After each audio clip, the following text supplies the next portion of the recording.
ముసల్లా కొడుక చెప్పిందే పసాలు చెప్తా. నీకో విషయం తెలుసా? నీకో విషయం తెలుసా? చెప్పకుండా చెప్పింది మెడమెంటేదో చెప్పాడు.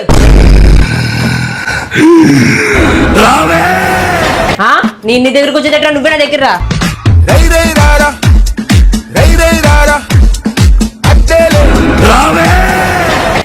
ఎందుకు అలా కడుతావు? మామూలుగా రమ్మనొచ్చు కదా, ఎలాగో ఫ్రీ బస్సే కదా.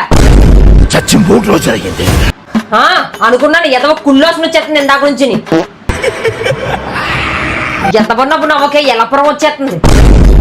నా దేహం కుళ్ళిపోయింది. పెద్ద హాస్పిటల్లో చూపించుకో, తానాలు చేయకపోతే దేహాలే కుళ్ళిపోతాయి. మరి మొదలో ఎందుకు వదులుతో పైనుంచి కింద దాకా జీడేసేసి వరకుని. బాబోయ్ ఈ రెడ్డి బాబు ఇలా తగులుకున్నాడా? ఎంత అన్నం ఉంటే మాత్రం శవాలు కూడా లేసి వచ్చేస్తావా? నేను అప్పుడప్పుడు కాదంటే